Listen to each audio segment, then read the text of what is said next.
자, 여러분, 교회를 몇 년을 다녔느냐가 중요한 게 아니라 하나님을 인격적으로 만난 적이 있느냐가 중요합니다. 여러분, 수십 년간 교회를 다녀도 하나님을 인격적으로 만나지 못하고 종교인으로 살아가는 사람들이 의외로 많아요. 근데 여러분, 하나님을 만나지 못하고 종교인으로 살아간다면 신앙생활이 얼마나 지루하고 따분하겠어요. 어쩔 수 없이 마지못해 예배를 드려야 되고, 어쩔 수 없이 마지못해 가정의 평안을 위해서 교회에 와서 봉사를 해야 되고, 헌금도 드려야 되고, 그 자체가 지겹죠. 그래서 중요한 것은 내가 얼마나 신앙생활을 했느냐, 교회에서 직분이 무엇이냐 하는 것보다 중요한 것은 살아계신 그 하나님, 그 하나님을 인격적으로 만난 적이 있느냐. 여러분, 하나님을 만나셨어요? 아멘을 못하신 분 보니까 자신이 없어요. 다시 한번, 하나님 여러분 만나셨어요? 여러분, 하나님을 만난다라고 말하면 많은 사람들은 어떤 신비한 체험을 생각해요. 물론 어떤 신비한 체험을 통해서도 하나님을 만날 수 있죠. 그렇지만 정말 하나님을 만난다는 것은 성경에 기록된 진리의 말씀이 너무나 분명하게 믿어지고 십자가의 사건이 나의 사건으로 받아들여지고 그 진리의 말씀이 내 인생 가운데서 경험되고 체험되는 것입니다. 여러분, 하나님의 말씀은 살았고 운동력이 있습니다. 하나님의 말씀은 영이요 생명입니다. 그렇기 때문에 하나님의 말씀은 죽은 문자가 아니기 때문에 그 말씀이 살아 역사하기 때문에 우리는 그 말씀의 역사를 통해서 살아계신 하나님을 만나는 것입니다.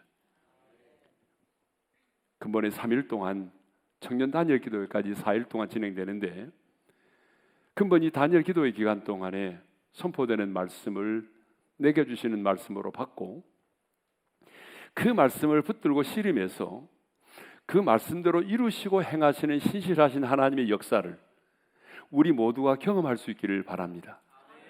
의의 말씀이 경험될 때 우리는 하나님을 만났다라고 말하는 것입니다. 자, 예를 들자면 하나님은 샬롬, 평강의 하나님이시잖아요.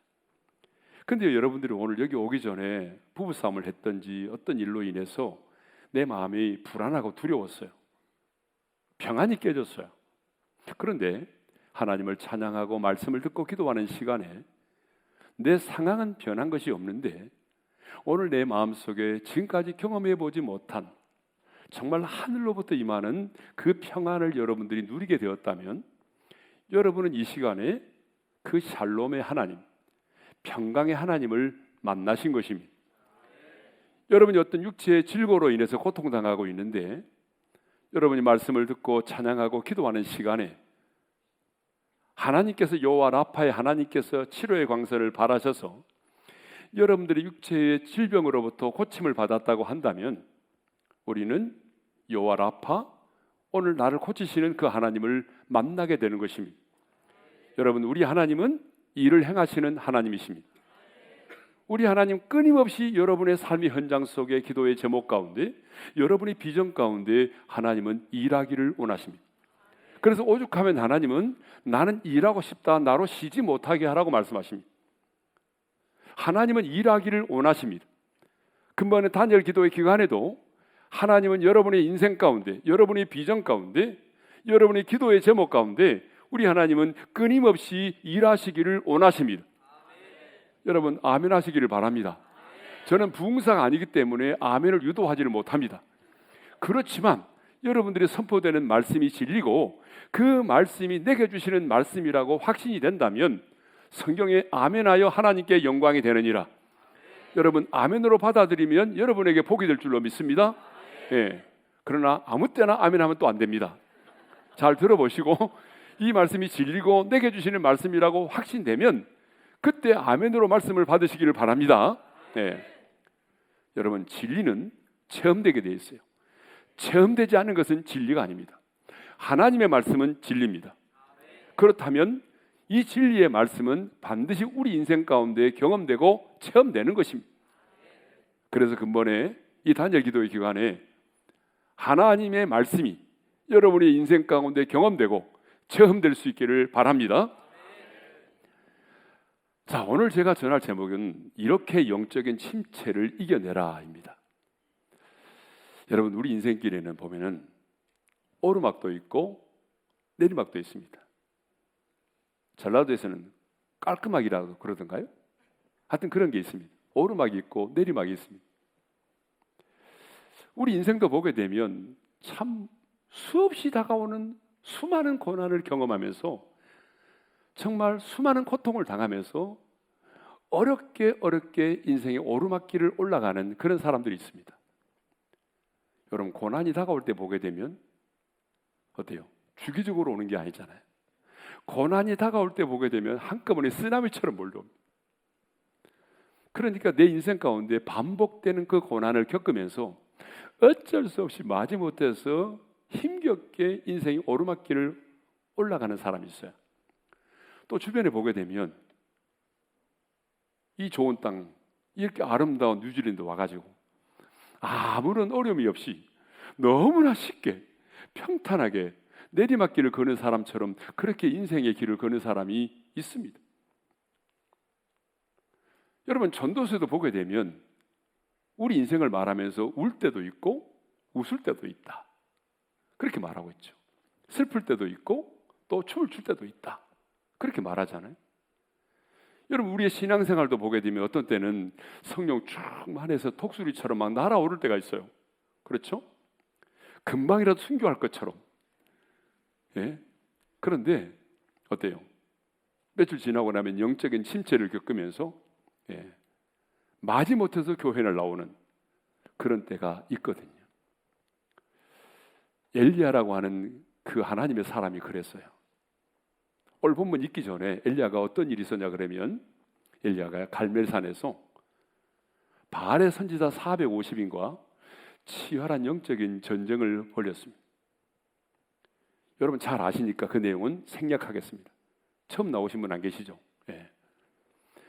그 바알의 선지자 450인과의 그 치열한 영적인 전쟁의 싸움의 내용은 뭐냐 그러면 바알이 참신이냐 아니면 여호와 하나님이 참신이냐를 판가름하는 그러한 싸움의 내용이었습니다. 여러분, 먼저 바알의 선지자들이 어떻게 했습니까?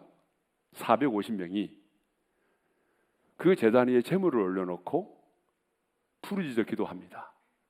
바알이여, 바알이여 응답하소서.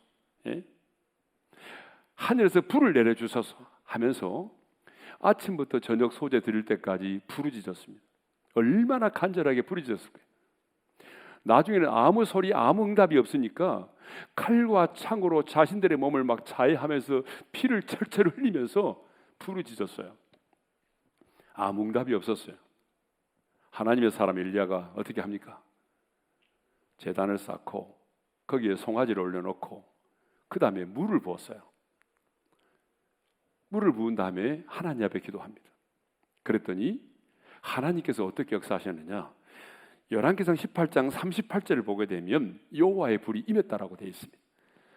자, 여러분 한글을 다 아시죠? 잊어버리셨나요? 영어로 해야 되나요? 38절을 읽겠습니다. 다 같이 시작. 이 여호와의 불이 내려서 번제물과 나무의 돌과 흙을 태우고 또 도랑의 물을 핥은지라. 불이 임했어요. 그 결과 어떻게 됐어요? 39절에 보게 되면 다 같이 시작. 여호와 그는 하나님이시로다. 여호와 그는 하나님이시로다. 그 광경을 바라본 주변에 있는 모든 사람들이 야, 여호와 그 하나님이 우리 하나님이시다. 바알은 아니다. 그래서 그 전쟁에서 이기고 난 다음에 엘리야가 어떻게 했어요? 그 바알의 선지자 450명을 기손 시내가로 데리고 가서 쳐 죽였습니다. 그래서 하나님만이 참 하나님이심을 드러냈던 거죠. 이걸 가리켜서 육회, 상쾌, 통쾌라 그럽니다. 육회, 상쾌, 통쾌. 이런 엄청난 승리를 거두었습니다. 그런데 문제는 뭐냐면 엘리야가 이런 기도의 응답 이후에 무너졌다는 사실입니다. 이 엄청난 전쟁에서 승리하고 난 이후에 영적인 침체에 빠졌다는 것입니다. 여러분, 엘리야가 어떤 사람입니까? 구약에 나오는 선지자 중에서 가장 영향력 있는 선지자가 아닙니까? 우리의 기억 속에도 엘리야는 어떤 사람이죠? 불의 종, 능력의 종입니다. 이런 하나님의 사람이 이런 승리한 이후에 아합의 부인 이세벨이 자신을 죽이려고 사신을 보냈다는 소식을 듣고 난 다음에 어때요? 두려움 가운데 빠졌어요. 그래서 도망을 갑니다. 광야로 도망을 갔어요. 그리고 로뎀 나무의 그늘에 앉아서 자신의 신세를 한탄하면서 죽기를 구합니다. 자, 우리 말씀을 읽겠습니다. 다 같이 시작. 다 같이요. 시작. 자기 자신은 광야로 들어가 하룻결쯤 가서 한 로뎀 나무 아래에 앉아서 자기가 죽기를 원하여 이르되 여호와여 넉넉하오니 지금 내 생명을 거두시옵소서. 나는 내 조상들보다 낫지 못하나이다.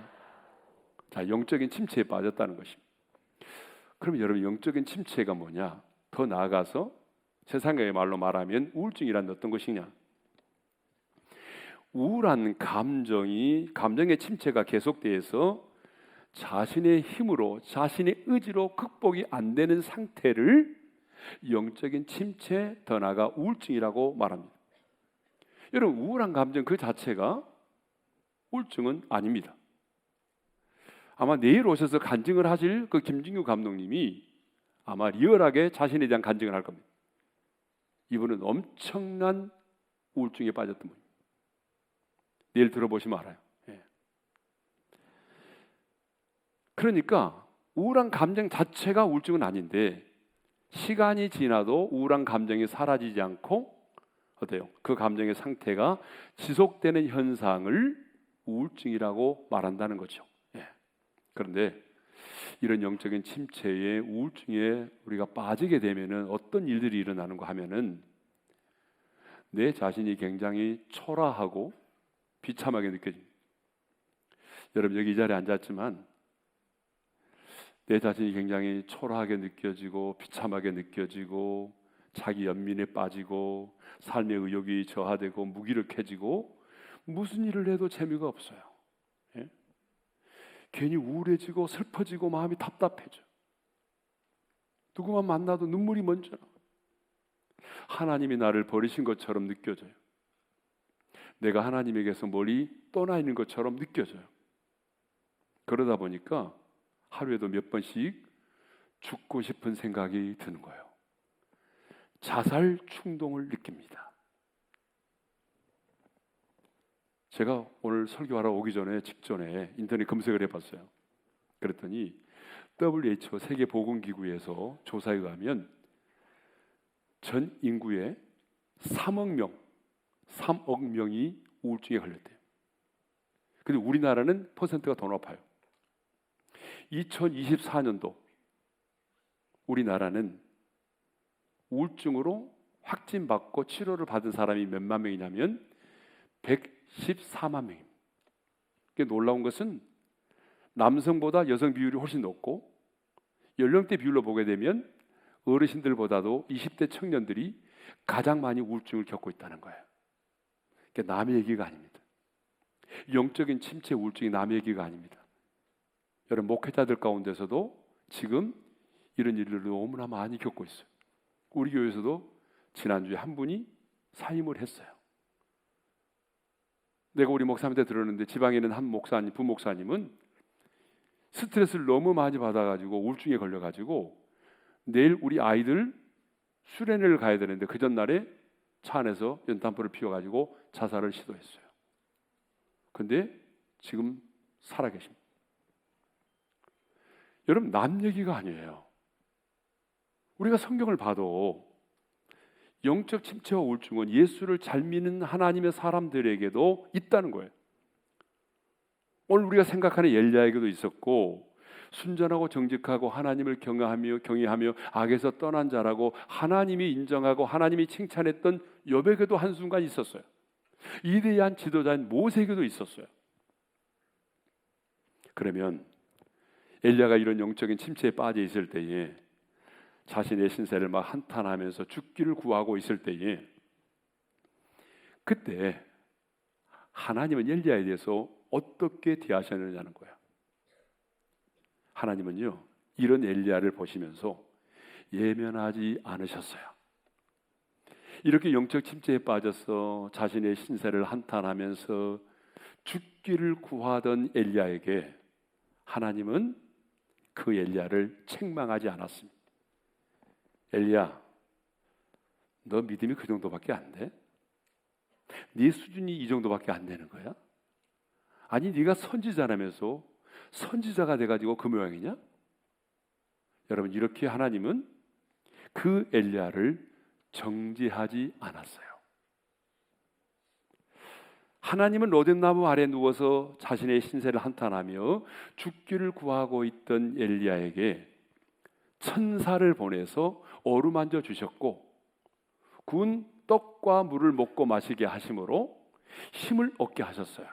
5절의 말씀 다 같이요. 시작. 로뎀나무 아래에 누워 자더니 천사가 그를 어루만지며 그에게 이르되 일어나서 먹으라 하는지라. 예. 그러므로 우리도 우리 주변에 이제 정말 이런 분들이 너무 많거든요. 여러분, 병원에 안 가도 우리 주변에 이런 분이 너무나 많아.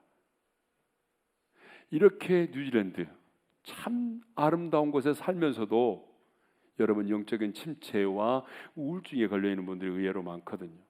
그러면 이런 분들을 우리는 어떻게 대해야 되는가? 그런 분들을 보면서 여러분, 정죄하면 안 돼요. 정죄하지 말고 예면하지 말아야 됩니다. 그들에게는요, 어떤 조언이나 해결책을 제시하는 것이 먼저가 아니라 내가 먼저 이해해주고 함께 울어주고 함께 아파하고 함께 있어주는 것이 먼저입니다. 뭐가 먼저라고요? 내가 함께 아파하고 함께 눈물을 흘려주고 함께 이해해주고 함께 있어주는 것이 먼저예요. 응? 너 그 정도밖에 안 돼? 엄마가 있잖아. 너 때문에 여기 왔어. 내가 왜 여기 온지 알아? 너 때문에 왔어 임마. 이렇게 말하면 안 된다는 거예요. 그러니까 먼저 함께 아파해주고 이해해주고 있어주고 공감해주는 거예요. 예? 그래서 오늘 우리가 하나님이 보낸 천사가 돼서 그들을 위로하고 격려하고 세워줘야 한다는 것이죠.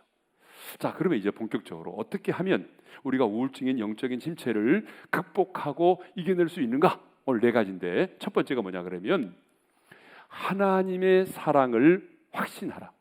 따라서 하겠습니다. 하나님의 사랑을 확신하라. 이쪽 동네가 입이 잘 안 열리네요. 네, 이쪽 동네에 다시 한번 따라서 하겠습니다. 하나님의 사랑을 확신하라. 네. 자, 지금 엘리야가 로뎀나무 아래 누워서 자신의 신세를 막 한탄하면서 죽기를 구하고 있을 때에 하나님께서 가장 먼저 뭘 하셨냐 그러면 천사를 보냈습니다. 그리고 그 엘리야를요, 누워있는 엘리야를 어루만져 주셨어요. 자, 아까 5절 읽었는데 다시 한번 5절을 읽겠어요. 시작. 로뎀나무 아래에 누워 자더니 천사가 그를 어루만지며 그에게 이르되 일어나서 먹으라 하는지라. 예. 자, 그런데 한 번만 어루만진 게 아니에요. 7절에 보니까 천사가 또다시 한 번 어루만지죠. 자, 7절입니다. 다 같이 시작. 여호와의 천사가 또다시 와서 어루만지며 이르되 일어나 먹으라. 그러니까 몇 번 어루만졌다고 그랬어요? 2번이나. 누가? 천사가 와서 그 누워있는 엘리야를 2번이나 어루만졌어요. 여기 어루만지다라고 번역된 히브리 단어가 나가으라는 말인데 무슨 말인가 하면 가까이에서 손을 대다라는 말이에요. 가까이에 손을 대다. 그러면 왜 하나님은 천사를 보내서 이렇게 영적 침체에 누워있는 엘리야를 2번이나 이렇게 어루만지게 했을까요?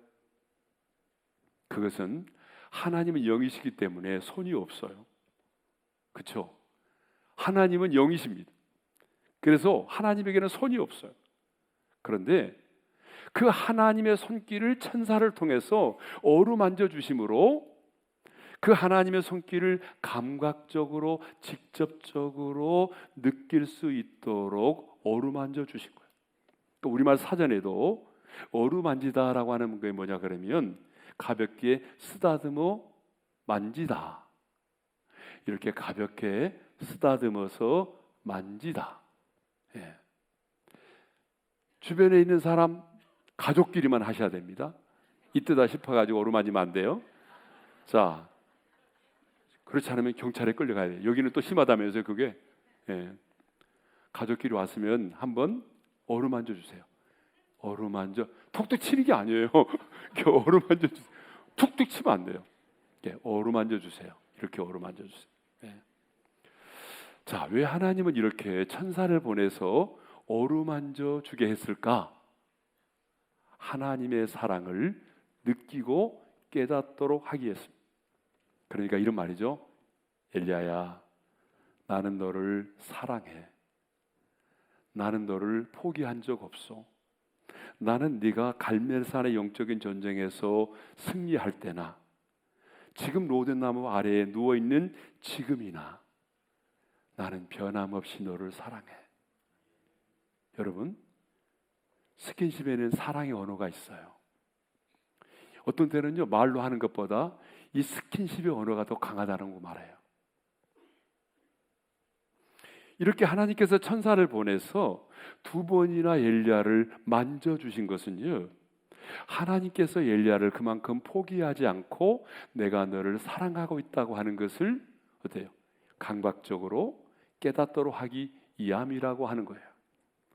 여러분, 왜 많은 사람들이 영적인 침체를 겪고 우울증을 겪는지 아세요? 하나님이 나를 사랑하지 않는다고 생각하기 때문에 그래요. 아니, 누구도 나를 사랑하지 않는다고 생각하기 때문에 그래요.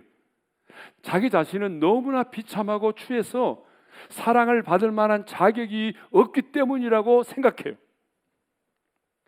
그런데 여러분, 이거 아세요? 하나님의 사랑은 변함이 없어요. 여러분이 아무리 망가지고 더럽혀지고 실패했어도 하나님의 사랑은 변함이 없습니다.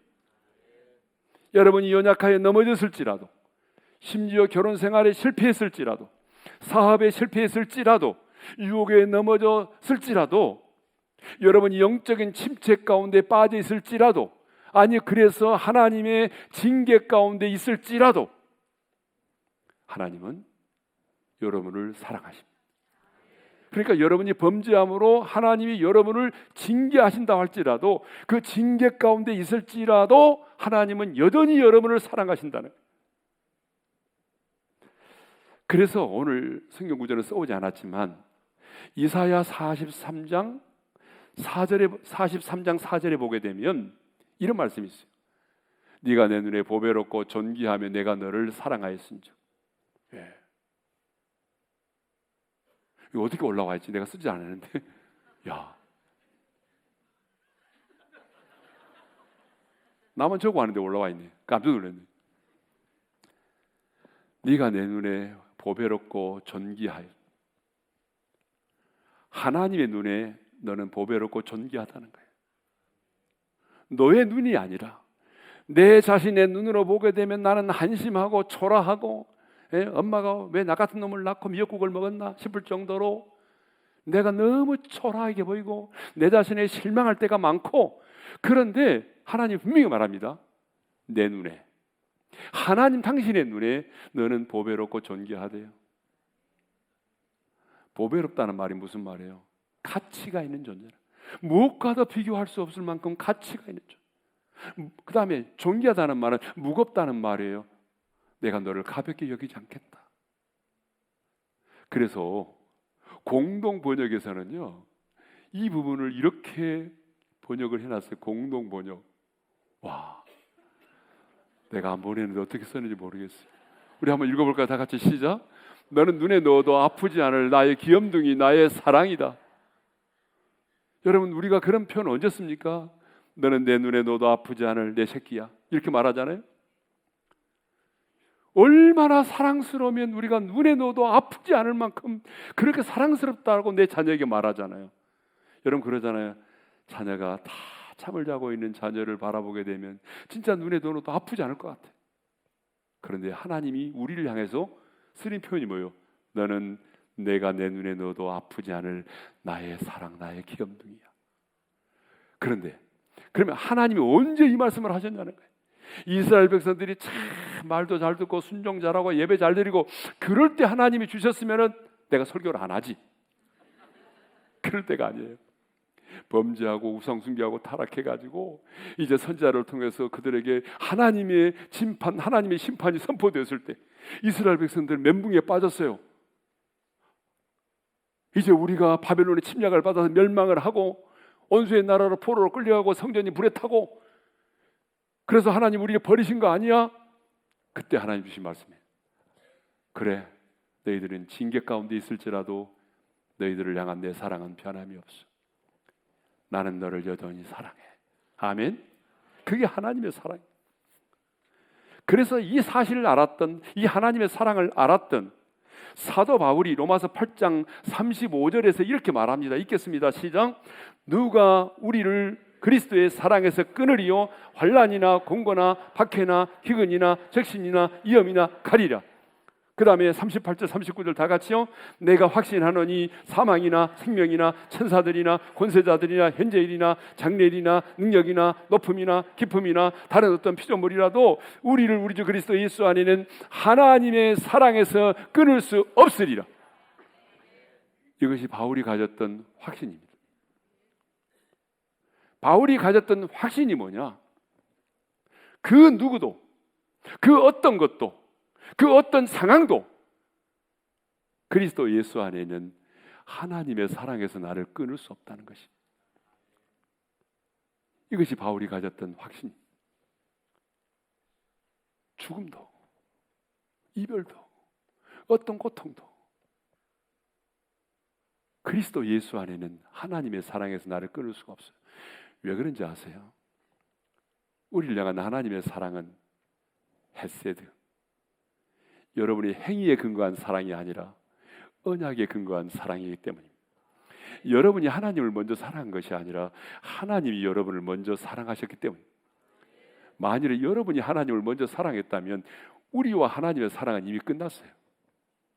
우리 마음이 얼마나 수시로 변하는데 그러지 않아요? 결혼할 때 그때 어땠어요, 여러분? 한 20년 전, 30년 전 한번 생각해 보세요. 그때 남편이 나에게 뭐라고 말하던가요? 나는 당신만 보면 막 가슴이 떨려. 근데 지금도 떨립니까? 지금은 쳐다볼수록 졸려. 우리의 사랑은요, 여러분 변합니다. 수시로 변해요. 근데 하나님의 사랑은 변하지 않아요. 왜? 언약에 근거한 사랑이고 그분이 나를 먼저 사랑하셨기 때문이죠. 사람은요, 사랑을 받은 만큼 그 수준에 걸맞는 삶을 살게 돼 있어요. 자신의 존귀함을 깨달은 만큼 가치 있는 인생을 살게 돼 있다고요. 여러분, 돈 있다고 존귀하게 살아가는 게 아닙니다.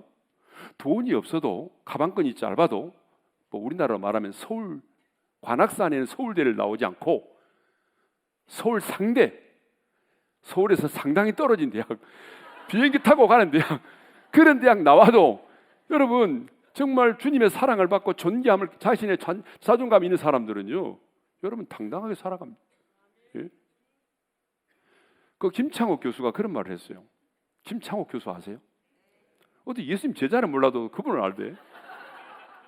그 김창옥 교수가 어떤 말을 했냐 그러면, 요즘 개들이요, 자신을 개라고 생각하지 않는데 사람 이상이라고 생각하는데, 개가, 나는 개가 아니야.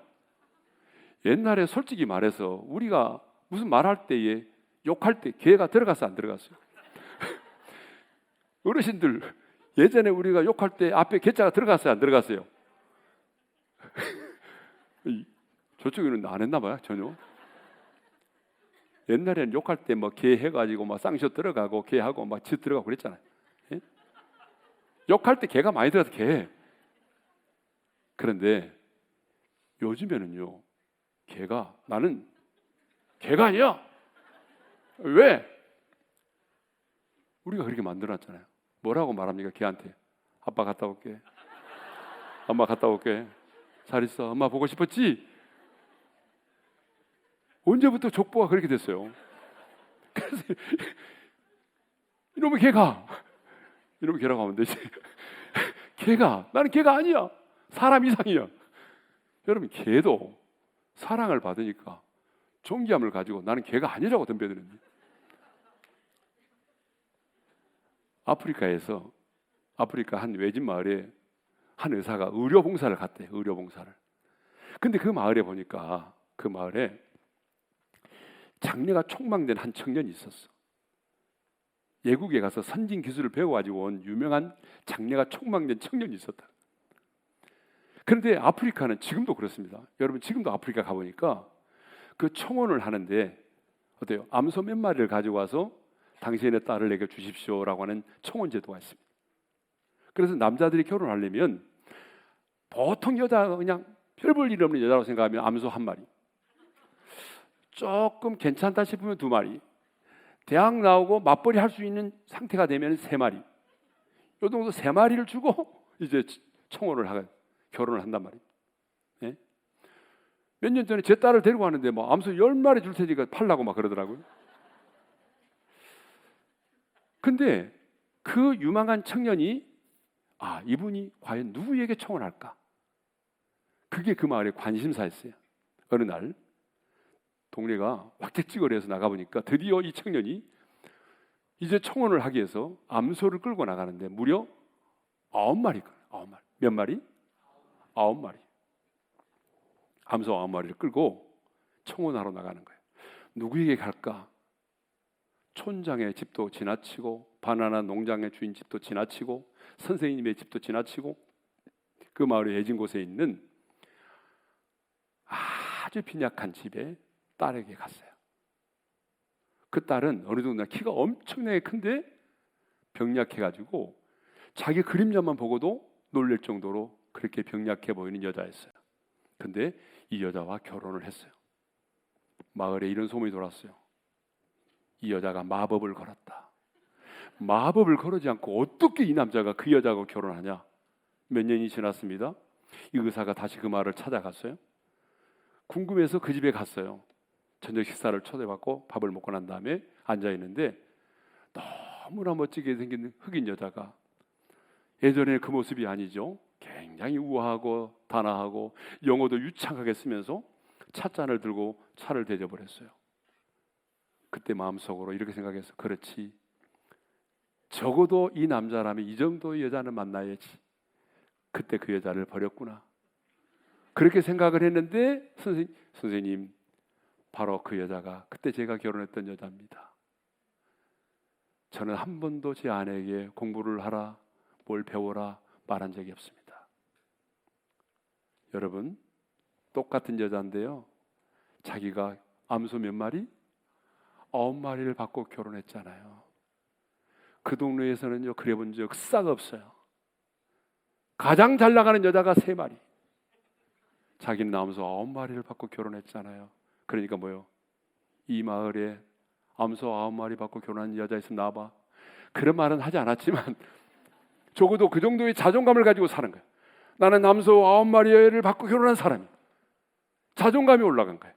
그러니까 자기의 그 존재에 맞게끔 하기 위해서 영어도 공부하게 되고 그 정도로 사람이 변하게 된 거예요. 사람은 사랑을 받은 만큼 가치 있는 삶을 삽니다. 여러분, 사랑받지 못해 보세요. 아무리 식당이 잘 돼도 남편이 사랑받지 못해 보세요. 아무리 좋은 집에서, 여기도 120평이는지 모르겠지만 120평에서 돌침대에서 잠을 자보세요. 딱딱하기만 해요. 행복하지 않아요. 옥탑방에서 칼잠을 자도 사랑을 받을 때 자신은 자신의 존재 가치를 깨닫게 되고 존귀한 삶을 살아가는 것입니다. 우리가 내 안에 영적인 침체를 이겨내는 방법이 뭐냐면 하나님의 사랑을 확신하는 것. 내가 비록 이곳에 와서 실패하고 넘어지고 망가지고 하나님의 징계 가운데 있을지라도 그래도 하나님은 여전히 나를 사랑한다. 아멘. 그 하나님의 사랑을 확신하고 하나님의 사랑이 파도처럼 밀려오면 이런 말도 있잖아요. 사랑받는 세포는 암을 이긴다. 여러분, 암에 걸린 사람도 하나님의 사랑이 밀려오면 그 세포가 춤을 춘대요. 예? 그래서 여러분, 하나님의 사랑을 오늘 이 밤에 기도하는 가운데 깊이 경험할 수 있기를 바랍니다. 자, 두 번째로 재충전이 필요해요. 재충전이. 자, 지금까지 엘리야는요, 쉬지도 않고 정말 달려왔어요. 예? 자, 사르밧 과부의 집에서 비가 내리는 날까지 그 통의 가루와 병의 기름이 떨어지지 않은 기적을 행했어요. 그것만이 아니라 이후에 그의 사르밧 과부의 죽은 아들을 살렸어요. 그리고 이후에 어떻게 했어요? 갈멜산에서 바알의 선지자 450인과 치열한 영적인 전쟁을 벌이고, 그런데 그 전쟁을 벌일 때 바알의 선지자들이 해질 무렵까지 막 그렇게 난장판을 치고 막 부르짖어 기도할 때, 여러분, 엘리야는 그늘 밑에 가서 한강에 낮잠을 잤을까요? 그럴 리가 없죠. 얼마나 자신의 기도의 시간을 기다리면서 긴장된 순간이자 얼마나 긴장하면서 기도로 준비했겠어요. 그리고 영적인 전쟁에 승리하고 그 바알의 선지자들을 기도의 시냇가로 데려가서 다 죽였잖아요. 얼마나 힘들어요. 근데 그 승리 후에 곧바로 또 어떻게 했어요? 갈멜산에 올라가서 어때요? 갈멜산의 꼭대기에 올라가서 얼굴을 무릎 사이에 넣고 7번까지 간절히 기도했잖아요. 그리고 마침내 비가 내렸을 때에 아방이 마차를 타고 내려갈 때에 자신은요, 그보다 앞서 달려가면서 하나님을 시위했잖아요. 하나님을 드러낸 거예요. 아방이요, 지금 비가 내리잖아. 이 비가 어떻게 내린 거야? 당신이 믿는 바알이 내린 비야? 아니야. 내가 믿는 하나님이 이 비를 내린 거야. 이 비는 하나님이 내리신 비라고. 하나님만이 참 하나님이시라고. 그러면서 앞서가면서 시위했잖아요. 얼마나 피곤했어요. 먹지도 못하고 자지도 못하고. 그런데 갑자기 이세벨이 사람을 보내 자기를 죽이려고 한다는 소식을 들었을 때에, 그때에 어떻게 됐어요? 영적인 침체에 빠져버린 거예요. 그때 영적인 침체에 빠진 거예요. 그래서 이런 상황에서 엘리야는 또다시 광야로 하루길쯤 걸어왔잖아요. 그러니까 얼마나 피곤하겠어요. 그런데 하나님은요, 어떻게 하셨어요? 그런 엘리야를 정죄하지 않으시고 천사를 보내서 어루만져 주시고 숯불에 구운 떡과 물을 먹고 마시게 한 다음에 어때요? 힘을 얻게 해서 다시 일어나게 해주셨죠. 예. 먹고 마시고 다시 누워 잤더니, 이 말은 충분히 먹고 충분히 마시고 충분히 잠을 자게 했다, 그런 얘기입니다. 근데 웃기는 것이에요. 엘리야가요, 자신의 신세를 한탄하면서 죽기를 원했잖아요. 그럼 죽어야지. 근데 안 죽고 떡과 물을 주니까 잘 먹고 잘 마시고 또 잠을 잤다는 거예요, 이 인간이. 예? 우리도 그래요. 우리도 죽겠다고 하는 사람 잘 안 죽습니다. 예. 자, 8절에 보게 되면 그 음식을 먹고 잠을 자고 난 다음에 그 음식물에 힘을 얻어서 40주 40야를 가서 하나님의 산 호렙에 이르게 되었다. 그 음식물의 힘을 의지하여라고 나옵니다. 사람은요, 영과 혼과 육으로 돼 있어요. 그렇기 때문에 어느 한 부분이 무너지면 다 영향을 받습니다. 여러분, 그래 안 그래요? 스트레스를 많이 받으면요, 집중력이 떨어져요. 잠을 잘 못 자면 새벽 기도 가도 기도가 잘 안 돼. 그렇게 영과 혼과 육이 유기적으로 연합되어 있기 때문에 어느 한 부분이 무너지면 다른 부분도 쉽게 무너지게 되어 있습니다. 하나님은 엘리야가 영적 침체를 겪고 있을 때에 먹을 것을 공급해 주시고 잠을 자게 함으로 인해서 다시 일어나 걷게 하셨습니다. 그러므로 여러분, 잘 쉬고 잘 먹는 것도 중요합니다. 잘 쉬고 잘 먹고 잘 자는 것 중요합니다. 육체가 탈진되면요, 우울증으로 이어질 수가 있어요. 근데 이제 우리 목사님들 보게 되면 오히려 교회가 크면요, 저도 보니까 저희 개척을 했거든요. 재수생 2명하고 교회를 개척을 했어요. 그러니까 지금 이제 한 16,000명 예배를 드리는데, 재수생 2명하고 교회를 개척하니까 그때는 내가 다 해야 돼. 내가 기사, 봉고차 기사, 교회 청소, 예? 주일학교 설교, 중고등부 설교, 새벽 설교 다 해야 돼. 더 힘들어. 얼마나 힘든지 몰라요. 그래서 여러분 너무 힘들어해가지고 탈진에 걸리신 목사님들이 영적인 우울증이 올 때가 있어요. 재밌는 얘기 하나 할게요. 들어봤는지 모르겠지만 어떤 개척교회 목사님이요, 처음으로 뉴질랜드로 온 게 아니라 태국에 관광을 가셨대요. 태국. 대한민국은 뉴질랜드가 오기가 좀 멀어요. 돈도 많이 들어요. 그래서 첫 번째 관광 코스는 다 동남아예요. 그러니까 태국을 가셨는데 성도들이 우리 목사님 그동안 너무 고생하셨으니까 이번에 관광 한번 시켜드리자. 그래가지고 우리 목사님을 태국에 관광을 보냈대요. 태국에 가서 코끼리 쇼를 보게 됐어요. 근데 조련사가 이렇게 말하는 거예요. 자, 여기 저 코끼리의 눈에서 눈물을 흘리게 하는 사람이 있다면 내가 100불을 주겠어. 그 사람들이 여러 번 시도했는데 코끼리가 눈물을 안 흘려요. 근데 개척교회 목사님이 딱 코끼리에게 가더니 귀에다가 한동안 뭐라고 얘기를 했어요. 그랬더니 코끼리가 눈에서 눈물이 쫙 흐르는 거예요.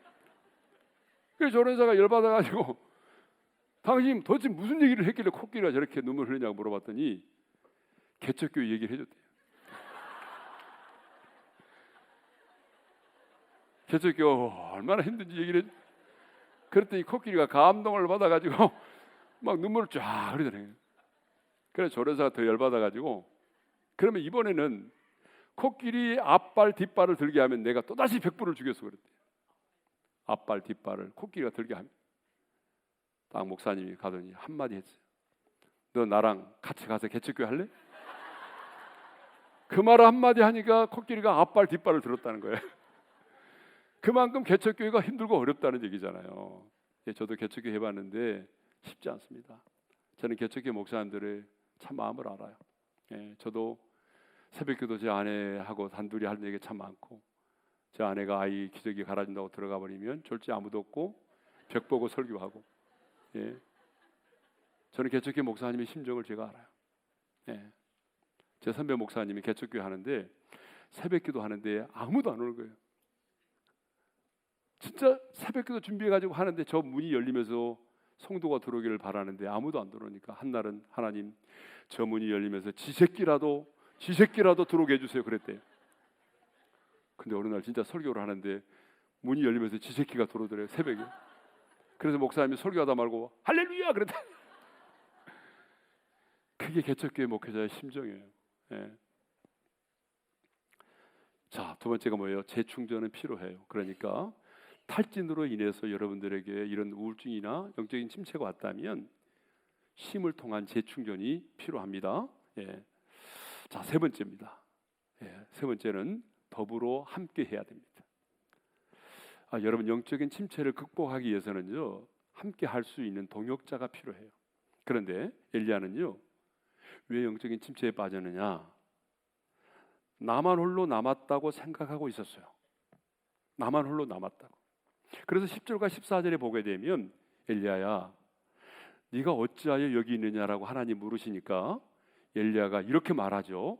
읽겠습니다. 다 같이요. 오직 나만 남았거늘 그들이 내 생명을 찾아 빼앗으려 하나이다. 나만 남았다고 생각해요. 근데 이것은 엘리야가 잘못 생각하고 있는 거죠. 실제로 18장 4절에 보게 되면 오바다가 숨겨놓은 100명의 선지자가 있었어요. 그리고 또 18절을 보게 되면 아까는 18장 4절이고 18절을 보게 되면 그 무릎 꿇지 않은 7,000명의 숨겨진 사람이 있었어요. 우리 한번 말씀을 읽겠습니다. 시작. 그러나 내가 이스라엘 가운데 7,000명을 남기리니 다 바르게 무릎 꿇지 아니하고 다 바르게 입맞추지 아니한 자니라. 그러니까 엘리야는요, 내 자신만이 예롭게 지금 싸우고 있는 줄 알았어요. 근데 아니에요. 숨겨져 있는 선지자 100명도 있었고 바알에게 무릎 꿇지 않은 7,000명도 있었어요. 사람들이요, 왜 영적인 침체에 빠지느냐? 나만 홀로라는 생각을 하고 있기 때문에 그래요. 누구도 나를 도와주는 사람도 없고, 누구도 나를 이해해주는 사람이 없고, 알아주는 사람이 없고, 함께해주는 사람이 없다고 생각하기 때문에 그래요.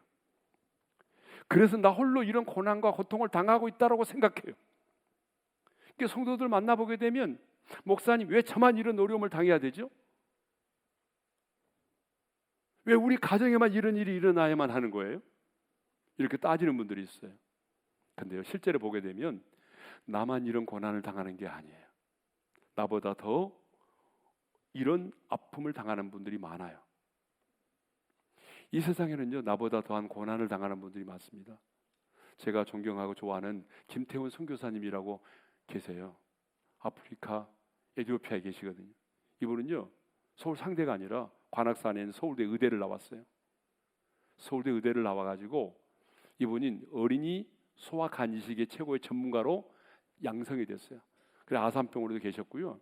그래서 이제는 18년 동안의 모든 과정을 마치고 이제 의사로서 빛을 볼 수 있는, 정말 돈도 벌 수 있는, 명예도 얻을 수 있는 그런 상황이 됐을 때에 하나님이 이렇게 말씀하셨어요. 네가 내가 원하는 곳에 있어줄 수 있겠니? 내가 원하는 곳에 네가 있어줄 수 있겠니? 그 하나님의 음성을 듣고 의사로서 누릴 수 있는 모든 것을 내려놓고 아프리카로 왔어요. 그때 주변에 있는 많은 의사들이 너 또라이야?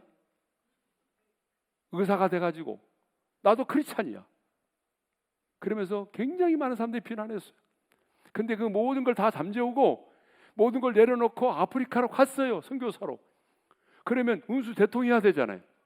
근데 가서 얼마 되지 않아서 파킨슨병이 왔어요.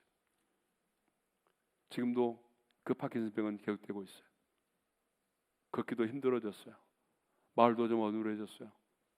그렇지만 그 선교사님은 하나님 원망하지 않았어요.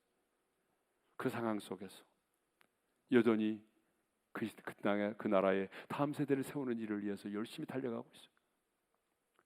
여러분, 이 세상에 나보다 더한 아픔, 나보다 더한 고난을 당한 사람들이 얼마나 많아요. 우리가 항상 웃으면서 대화를 해서 그렇지 실제로 만나서 얘기를 해보게 되면 아픔과 고난이 없는 사람은 없어요.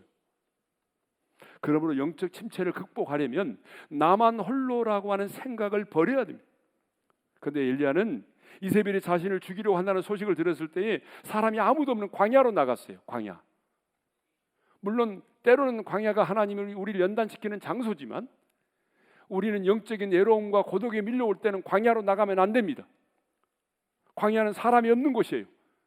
하나님은 사람이 독초하는 것이 좋지 못하다고 그랬어요.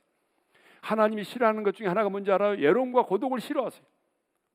그래서 하나님은 결혼하라는 거예요. 결혼하라는 거예요.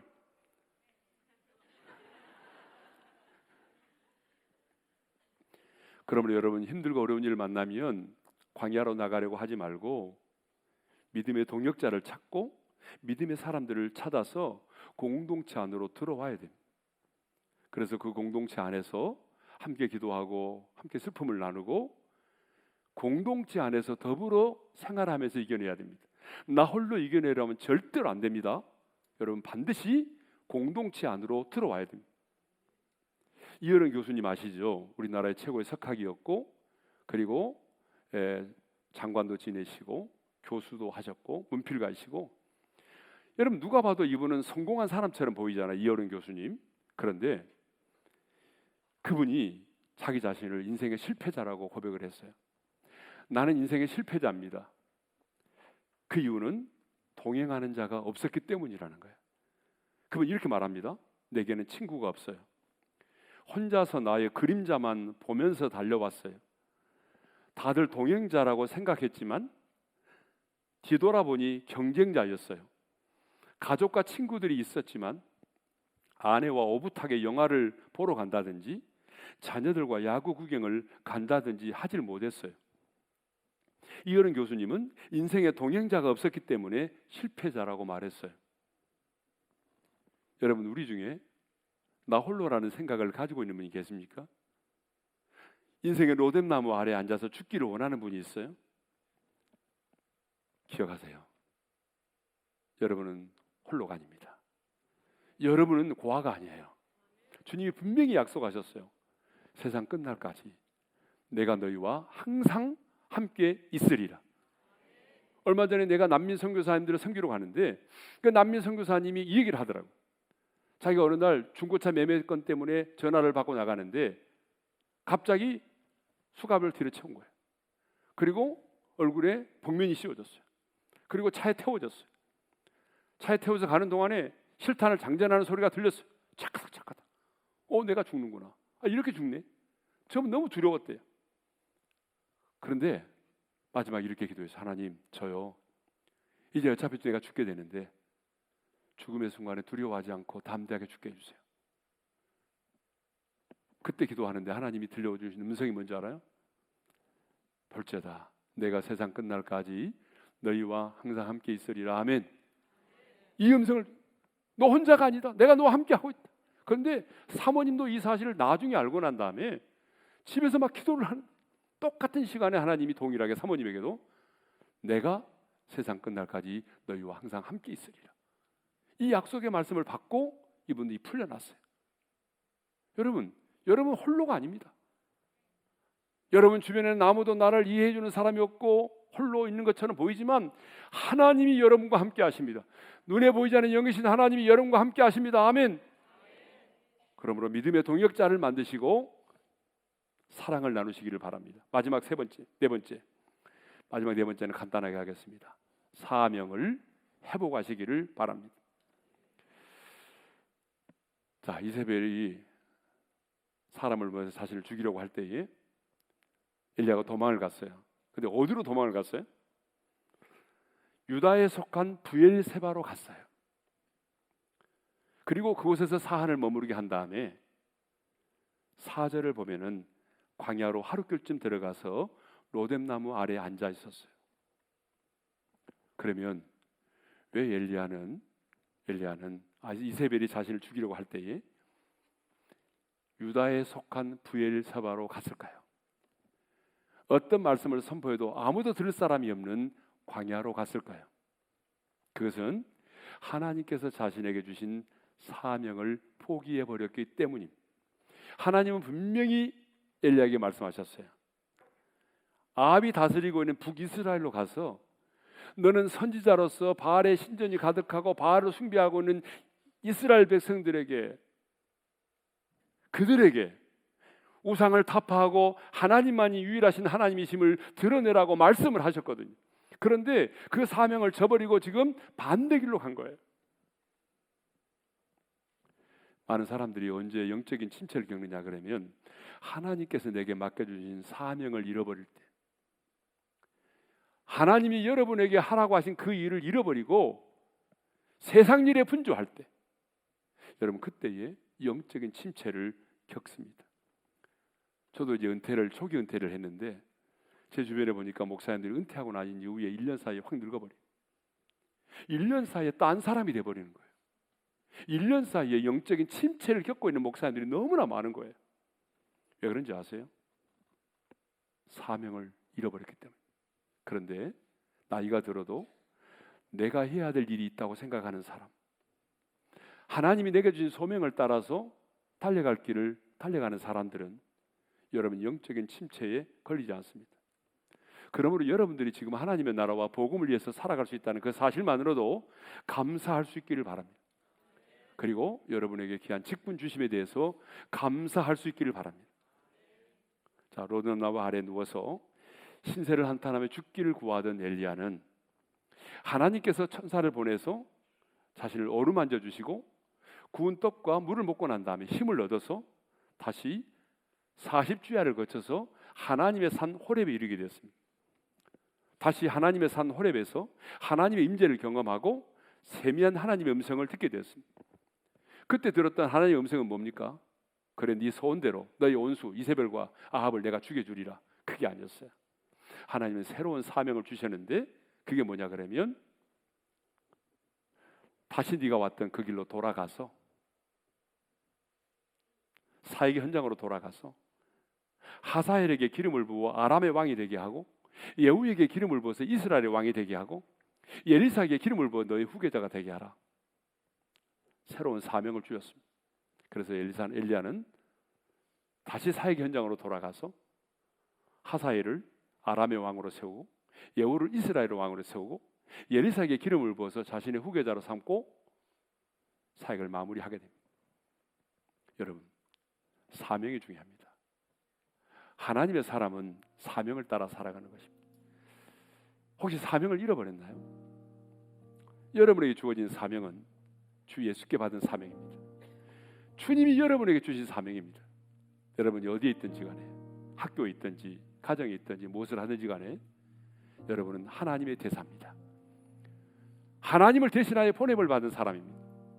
그러므로 하나님의 대사로서 당당하게 하나님의 자존감으로 살아가시기를 바랍니다. 잃어버린 사명을 회복할 때에 영적인 침체를 이겨낼 수 있습니다. 자, 말씀을 정리하겠습니다. 4가지입니다. 영적 침체를 극복할 수 있는가? 첫째로 하나님의 사랑을 확신하라. 두 번째 뭐예요? 힘을 통하여 재충전을 하라. 세 번째, 더불어 함께하라. 네 번째, 사명을 회복하라. 여러분 이 말씀을 마음에 기억하시고 영적인 침체에 눌려있는 분이 있다면 근본의 이 단열 기도를 통해서 다시 일어나고 회복될 수 있기를 바랍니다.